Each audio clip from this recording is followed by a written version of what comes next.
You know, we've looked at a few split highways on this channel, and at first glance, US 11W and US 11E might look like more of the same.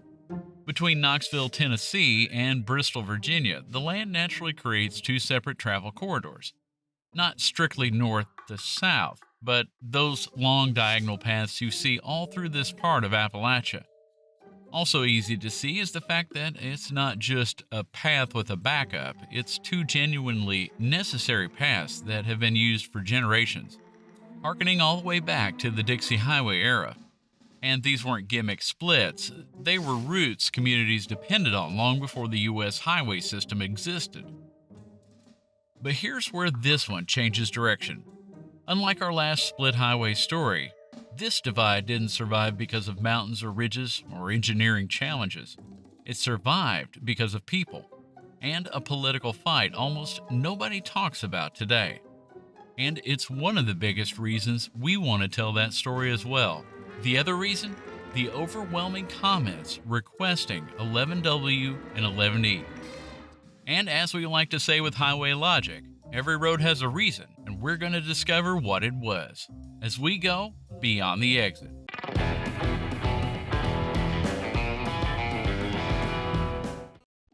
When you look at a map of East Tennessee, it's easy to understand why there were two corridors moving between Knoxville and Bristol long before US 11 ever existed.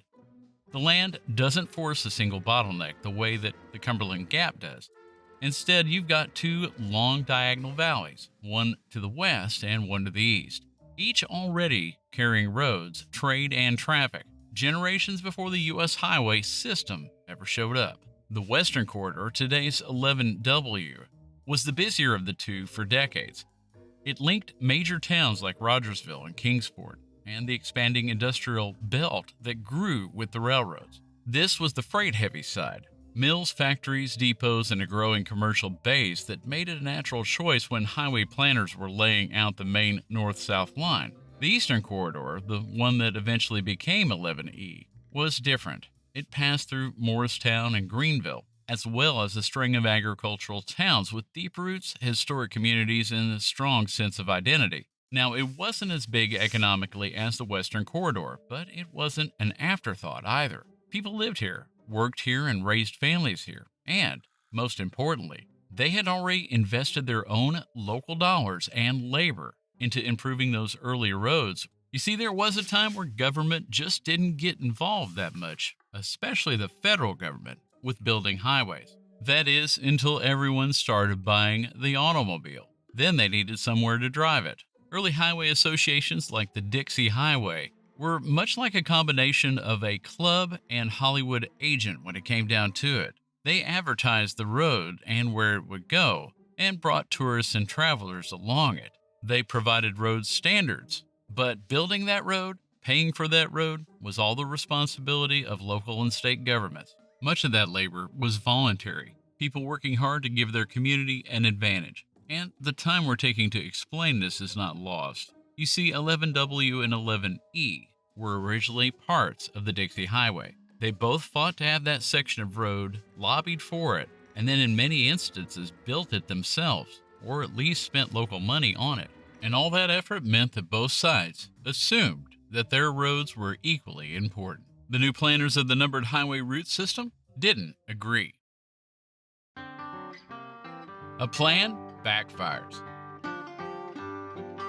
By the time the U.S. highway system was taking shape in the mid-1920s, the goal was consistency. One number, one primary corridor, and clean lines on a national map. Split routes, like 11W and 11E, weren't supposed to be a long-term solution. They were supposed to be temporary fixes, placeholders at best. So when the Bureau of Public Roads and the Highway Department in Tennessee sat down to finalize US 11's path, the thinking seemed straightforward. Make the western corridor the main US 11 and redesignate the eastern corridor as an auxiliary route, something like US 511. On paper, that made perfect sense. 11W carried more freight, hit the larger industrial towns, and offered the straighter, flatter run. But to the people living along the eastern road, that auxiliary number was more than a technicality. It felt like a demotion, an alternate number, something in the 400s or 500s, told travelers exactly what planners intended it to mean: one main route, one secondary route. And the folks along what would become 11E had no interest in becoming the secondary anything. For them, it wasn't just about pride, it was about visibility, commerce, survival, to be honest. The number on the road had real economic consequences in an era where travelers followed guidebooks and maps with laser focus. Being labeled alternate meant fewer people passing through your town, fewer businesses stopping, fewer chances to grow. And that's the moment when a simple numbering decision turned into a political problem, one that Tennessee's state officials weren't prepared for. The pushback. When word spread that the highway planners intended to make the Eastern Corridor an auxiliary route, the reaction wasn't quiet, not even close. Communities along that road had poured years of local money, volunteer hours, and political capital into improving their connection to the outside world. They weren't about to stand by while their lifeline was relabeled as a secondary option. So they organized. Town councils, business leaders, civic groups, and even ordinary citizens began petitioning the state.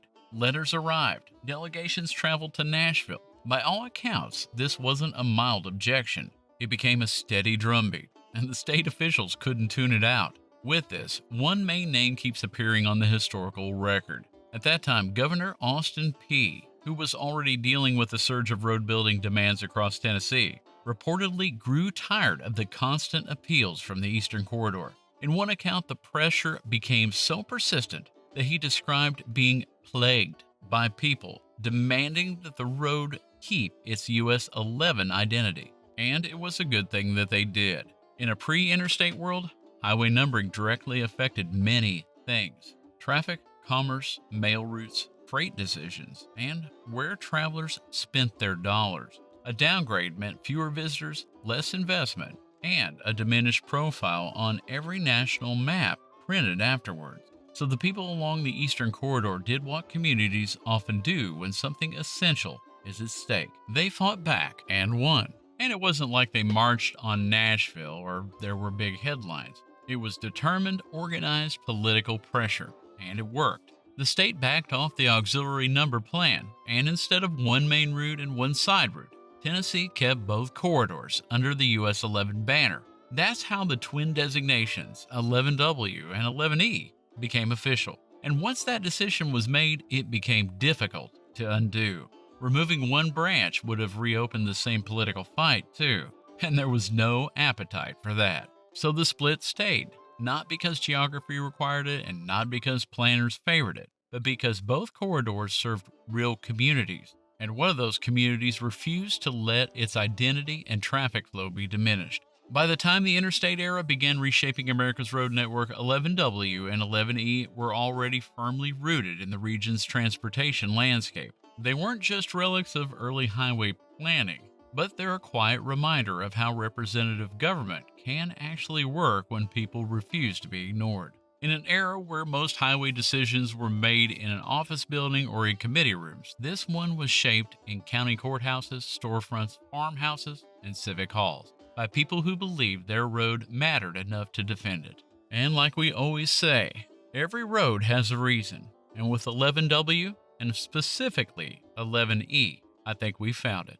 Well, we certainly hope you've enjoyed this episode of Highway Logic about US-11W and US-11E. It was one we were really happy to produce because I bet we had almost 40 or 50 comments on this one highway split alone. And we've been hearing your other suggestions, so keep watching. In the weeks to come, especially on our midweek videos, you're going to hear about some more highway splits and some other unusual numberings.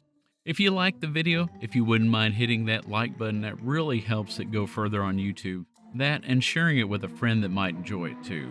We really love telling the stories from the roads that move us. And if you enjoy that too, why don't you join us on this caravan and subscribe to the channel? We'd love to have you along for the ride. Also, if you've got a road suggestion or a story you'd like to tell, please put it in the comments. We love to stay active there. Until the next time we dig into a Highway Logic episode or something else, this is Scott from Beyond the Exit.